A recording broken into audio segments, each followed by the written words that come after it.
I believe that they gave me a raw deal because this industry is a monster. It's the same monster that these Me Too trying to tell you about. But they hate the monster for how it eats, and I hate that monster for how it eats. But my God, man, it's the same monster. I was sickened. I was sickened by the standing ovation. I felt like Hollywood is just spineless, en masse.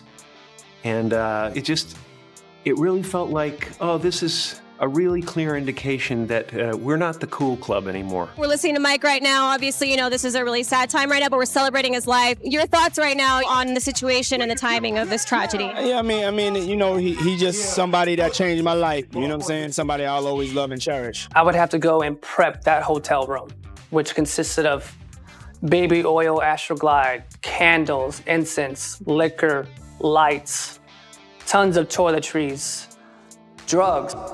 The greatest entertainers in history all carried the same secret fear. It wasn't about competition, talent, or even fame. It was about one man, Michael Jackson. Michael didn't just moonwalk across stages. He walked straight through Hollywood's shadows, gathering whispers and secrets that could topple powerful empires. While most stars played by the rules, Michael rewrote the book and locked it away. Neverland wasn't only a playground. It was a fortress of leverage. Tonight, two comedians who escaped the system explain why Hollywood's most powerful figures shook at the thought of what Michael knew. But before you can understand why Michael terrified the elite, you have to see what happens to those who say no to the machine. Dave Chappelle was the warning sign, the first major star to step forward and expose the truth about how the industry really works. His story shows the blueprint of control and why Michael's resistance made him the ultimate threat. The public was told a simple story. Dave Chappelle lost his mind, turned down $50 million, and fled to Africa. The media branded him unstable, unreliable, and crazy. But that wasn't the truth. Dave wasn't running from success. He was running from the same machine that eventually consumed Michael Jackson.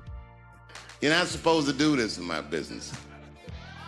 I'm up here doing something that nobody else in this business has the balls to do. I'm telling you something that you need to know. I'm trying to explain to you what you're seeing. You don't understand what you're seeing. I am publicly flogging a network. And I know that this network, Nick, they watching me and they saying, why are you doing this so publicly? Doesn't feel good to be flogged publicly. Oh, believe me, I know. I know exactly how that feels. When I quit my show, they said I was crazy. What was crazy about it? I just didn't want to do it anymore. They said I smoked crack. That's impossible. I was a devout Muslim. I didn't smoke or drink. But I do now, because you ruined my life. The industry's punishment of Dave wasn't random. It was calculated. A carefully planned destruction meant to send a message. Don't step out of line. When Dave said, "You are not allowed to do that publicly," he revealed the unwritten rule that Michael Jackson broke every time he spoke openly. Every time he refused to conform. Here's the connection. Dave's clash with Oprah mirrors the very same treatment Michael endured. Watch how Oprah dealt with truth, and you'll see why she could never control Michael. I'm glad you're here. Everybody wants to know, why'd you walk away from $50 million? I wasn't walking away from the money. I was walking away from the circumstances with the newfound plateau. Yeah. It was completely outside of my frame of reference. I've been in show business since I was 14. I've heard the stories, seen these kinds of things play out in front of me. I mean, you see before, look, Mariah Carey made a $100 million deal, and 3 months later, she's all of a sudden mysteriously crazy. Or Martin Lawrence punches through and he's waving a gun on the street screaming, "They're trying to kill me." Yeah, we hear those stories. And it always happens around the time in their career where it seems as though they're crossing over the next plateau. Yeah. It's incredibly stressful. Yeah. And I felt like in a lot of instances, I was deliberately being put through stress because, when you're a guy that generates money, Yeah. people have a vested interest in controlling.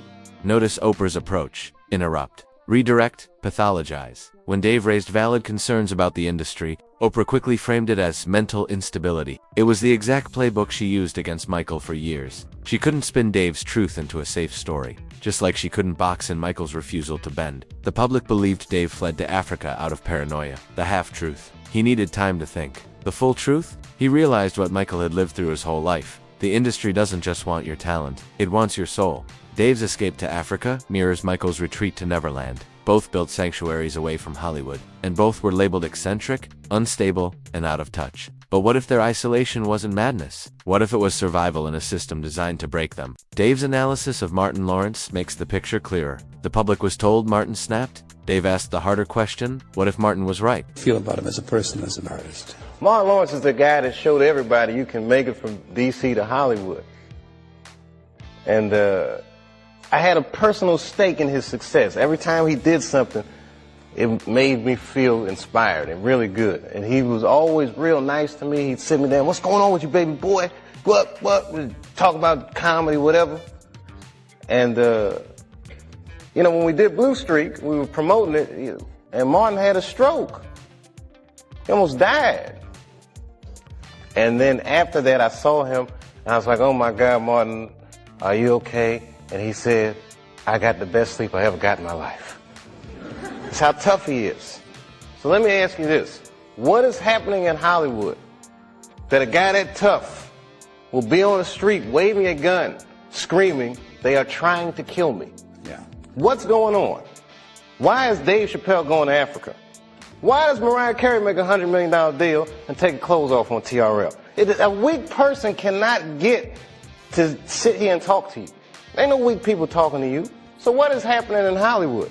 Nobody knows. The worst thing to call somebody is crazy, is dismissive.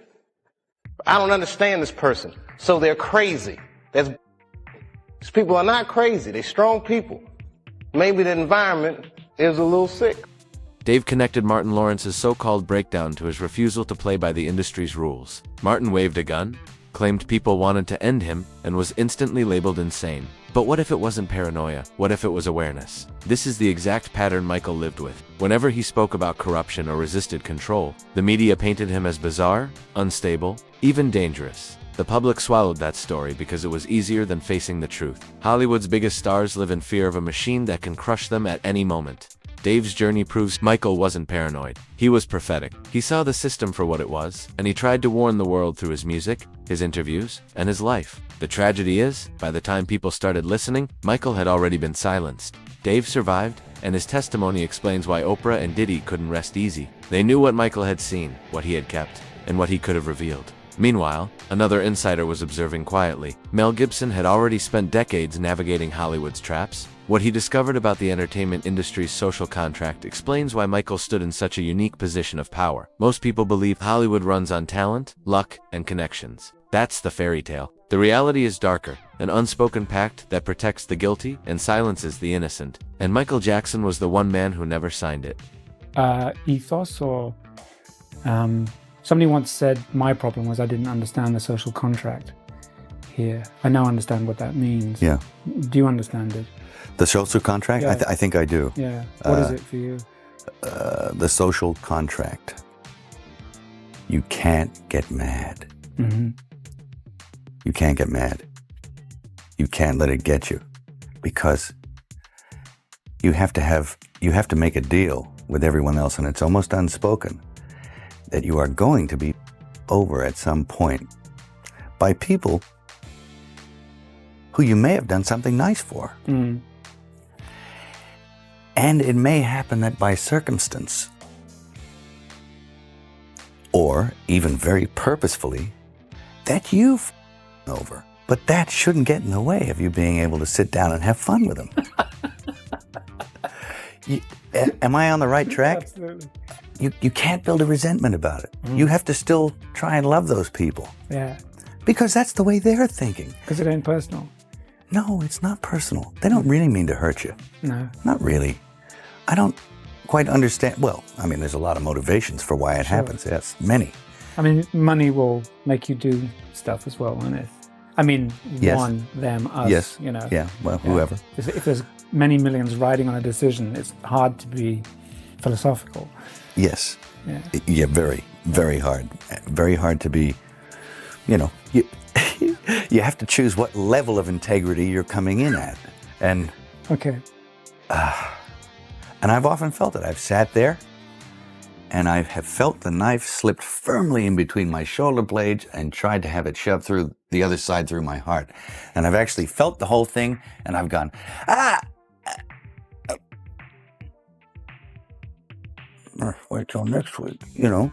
Or I'll think, you fucking, and you'll resent it for a little while, then you have to let it go. Otherwise, you'll eat yourself alive. Mel Gibson revealed something the public rarely understands. Hollywood isn't just business, it's a battlefield. Betrayal is currency. Silence is survival. He described the social contract. You're not allowed to complain when you're stabbed in the back. That's the psychological conditioning that keeps stars obedient. But Michael was different. Others accepted betrayal as normal, but Michael documented it. While others grew numb, Michael held on to his principles. The industry couldn't break him mentally, so they destroyed him publicly. This social contract explains why celebrities stayed silent about mistreatment for decades. It wasn't just fear, it was programming. You're taught that betrayal is business, that predators are power players, and that speaking out means career death. Dave Chappelle's famous story about being pressured into a dress shows how this programming works in practice. I mean, I'm a conspiracy theorist to a degree. Like when I connect dots that maybe shouldn't be connected, I don't know. But certain dots, like when I see that they put every black man in the movies in a dress at some point in their career, I'll be connecting them down like, wow, these brothers gotta wear a dress. This happened to me. I'm doing a movie with Martin. Yeah. The movie's going good. So I walk in the trailer. I'm like, man, this must be the wrong trailer because there's a dress in here. They come in. The writer comes in. I think he's the writer. He's like, Dave, listen, we got this hilarious scene where Martin's sneaking out of jail. So he disguises you as a and he put this dress on and what? No, I'm not doing that. I don't feel comfortable with that. That should have been in the discussion. What? You don't feel comfortable with it? I mean, it's a hilarious bit. All the greats have done it. So, well, if all the greats have done it, it's kind of hacky, right? You're right. So why don't we just not do it? Because I don't feel comfortable wearing a dress. Oh, come on, Dave. Listen, we got it all set up. We're supposed to shoot. Every minute you waste costs this much money. You know, the pressure comes in. He said, I'm not wearing no dress, man. I'm funnier than a dress. Just give me something funny to say. I don't need to wear no dress to be funny. What am I, Milton Berle? You know, we're going like this. And then finally he's like, and he leaves. And then like the director comes, Dave, it really would be great if you wear the dress. What is wrong? What is this, Brokeback Mountain in here? So, you know, like wear the dress. I don't want to wear the dress. I want to wear this dress. You know what I mean? This is, oh gosh, this guy's so difficult. They leave. Now the producers comes, come on, David would be so great. I mean, and then I started thinking about it. All the comics that I've seen, man, you know, strong brothers, why they putting us in these dresses? But the minute it was clear, I was adamant, I'm not wearing a dress. I'm not wearing the dress. All right, fine. Think of something else. Guy comes back 10 minutes later, the whole new scene. Hot damn, how did you write the scene so fast? You know, it's like, so you gotta take a stand. Michael had seen this manipulation for decades. He knew how quickly reputations could be destroyed. Unlike Dave, who could escape to Africa, Michael lived under constant surveillance. The industry ran its usual playbook: praise the talent, destroy the character. They turned his eccentricity into madness, his privacy into guilt. But Michael wasn't playing their game. He was building leverage, documenting what he saw, and protecting evidence that could have shattered entire empires. This is why Oprah and Diddy feared him. In a world where silence was law, Michael Jackson was the wild card, a man with global influence, evidence, and nothing to lose. Oprah built her empire on controlling narratives, deciding who gets sympathy, who gets redemption, and who gets destroyed. But Michael Jackson was the one star she could never fully control. But for me, this moment transcends Michael Jackson.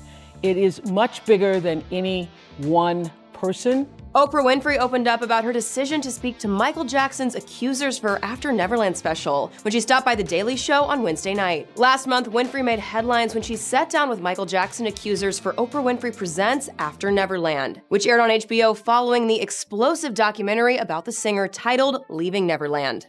If they ever found out what we were doing, he and I would go to jail. Winfrey said of her decision to do the special, "I haven't had that much hateration since I did the puppy episode with Ellen DeGeneres, aka the episode in which DeGeneres came out as gay." The talk show host continued, "But when I saw that documentary, I realized that a lot of people are going to be triggered by watching it, and a lot of people will not understand what the pattern is." Winfrey explained, "People call it but there is a big seducing that goes on, and that was important enough for me to take the hateration for." The timing was deliberate. Oprah platformed accusers against Michael when he couldn't defend himself, but ignored victims of Harvey Weinstein when he was still powerful. This isn't journalism. It's strategic character destruction. Who's, even though we're on a cruise, is watching all the newses and reading all the newspapers. And she said, "Something's happened to Michael. I don't think it's good."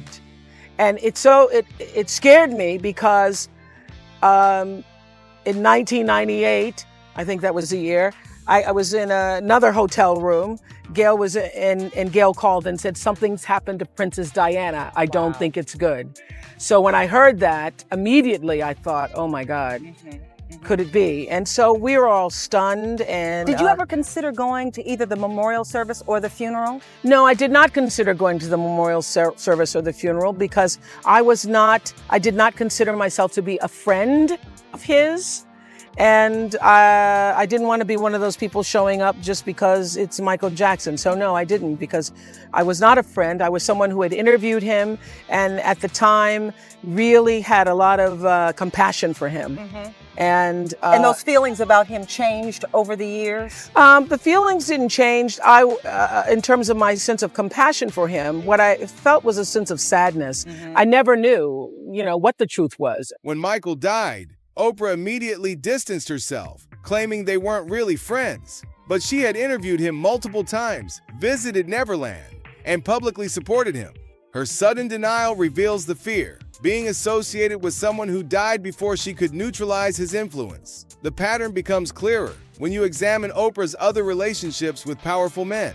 So back in 2007, Oprah Winfrey thought it would be a good idea to open up a boarding school in South Africa. She was inspired by Nelson Mandela and made a promise to him that she was going to create this school. The academy is called Leadership Academy for Girls. Actually, the government of South Africa was against Oprah opening this school because it's an extremely expensive place and the population there is extremely poor. But yet she opens this school and it's got salons in it, it's got gyms in it. I mean, some people think that this was a place for kids to be human trafficked because they would go and get them ready there for sale. And honestly, we don't need to talk about that conspiracy, but we need to talk about the scandals that have gone down at this school. These are my girls. These are my girls.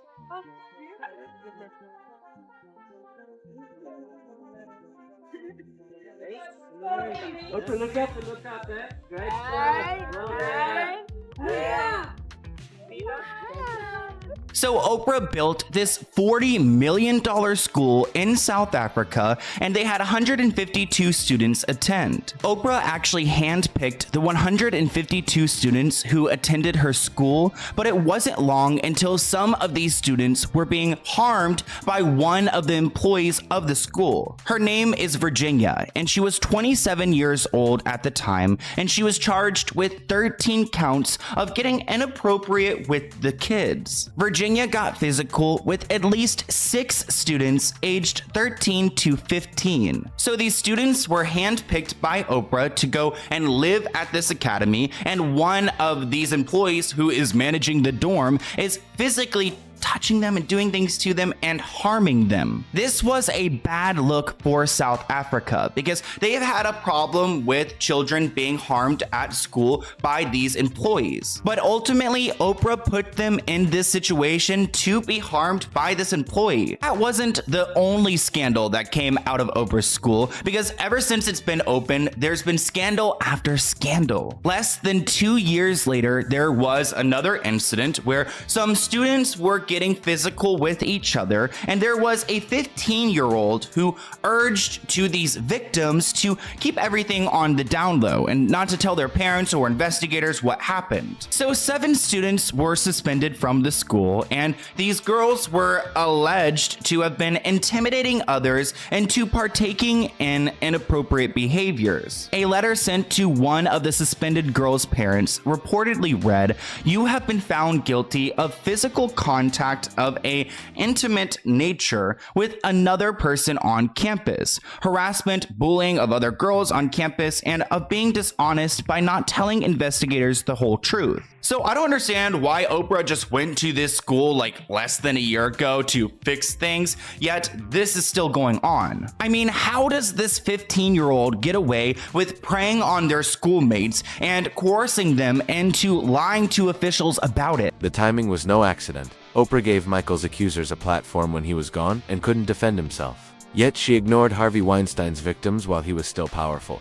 That wasn't journalism. That was strategic character assassination. When some people think Oprah Winfrey, they think Harvey Weinstein because they have been linked together so often. First off, Oprah and Harvey have been friends for over 2 decades. A lot of people use the argument that she didn't know about what he was doing, but that's impossible because everyone's known about Harvey Weinstein's reputation ever since the 90s. If you guys don't know who Harvey Weinstein is, he is a major film producer who is pretty much the face of the Me Too movement because he was called out by a bunch of different actresses who he violated. When he was getting canceled and exposed for everything that he has done, Oprah allegedly called him and offered her support. Even though Oprah's team denies this, I believe it because Oprah has been close with Harvey and she has showed him some sympathy over time. Even though he is a disgusting man and he deserves to rot in jail. But I don't understand why Oprah wants to be best friends with someone like Harvey Weinstein. They had a very warm friendship, and the photos show. Some people actually believe that Oprah convinced some actresses to hook up with Harvey Weinstein. And actually, Rose McGowan tweeted out, "I'm glad more people are seeing the ugly truth of Oprah. I wish she were real, but she isn't." When Michael died, Oprah distanced herself immediately, claiming they were never close. But the truth? She had interviewed him, visited Neverland, and publicly supported him. Her sudden denial exposed her fear of being tied to someone who passed before she could fully neutralize his influence. I was sickened. I was sickened by the standing ovation. I felt like Hollywood is just spineless, en masse. And it really felt like, oh, this is a really clear indication that we're not the cool club anymore. Jim Carrey weighing in on Will Smith's Oscar controversy during a new interview with Gayle King for CBS Mornings. They asked Chris, do you want to file charges? And Chris apparently said no, he did not. He doesn't want the hassle. I'd announced this morning that I was suing Will for $200 million because that video is going to be there forever. Look at Oprah's school scandal in Africa. Multiple cases of abuse surfaced, yet she faced no real consequences. Now compare that to Michael. One unproven allegation, and Oprah built documentaries around it.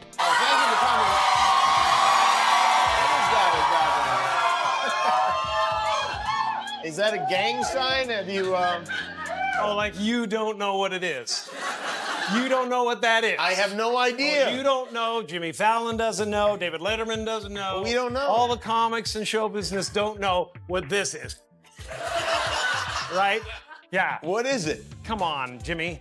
Seriously, the time is up. People are hip to this kind of stuff. I'm here tonight to blow the lid off it, to be the whistleblower. I'm sick and tired of the secrets and the lies. It is the secret symbol of the Illuminati, and you're a part of it, and it is the all-mocking tongue. Oh. She protected Harvey Weinstein for years, calling him a wonderful father, even after the rumors spread. Only when his fall became unavoidable did she back away. While Oprah perfected narrative control, Jim Carrey was waking up to the same truths Michael had lived with. Unlike Dave, who left early, Jim stayed in Hollywood for decades before finally realizing what the machine really was. His reaction was simple: disgust. They were celebrity-driven parties. I happened to come in at a time where he was throwing his 50th birthday party, And they spent millions of dollars building this outside structure in his backyard in Los Angeles. I couldn't believe, like, wow, I'm a part of this now. Like, it was so, again, exquisite. It was this huge. But the gloss quickly wore off as his tasks became more sinister. Phil was not only ordered to source a constant supply of drugs for Diddy, he was then forced to carry them around the country. So we had a laundry list of items that needed to be with us at all times. You know, we'd have their marijuana joints on us. We would have the mushrooms on us. We had a kind of a Diddy pack is what they would call it. And we would keep a satchel on us, and that's what we would have in that satchel. Always on call, Phil witnessed many things he now wishes he hadn't. He says he worked on the periphery of Diddy's now infamous parties known as freak-offs, although he knew them by another name. They were referred to me as Wild King Nights. And what a Wild King Night was when him and a guest would go to a hotel room or be at his home, his bedroom, and they would have intimate gatherings.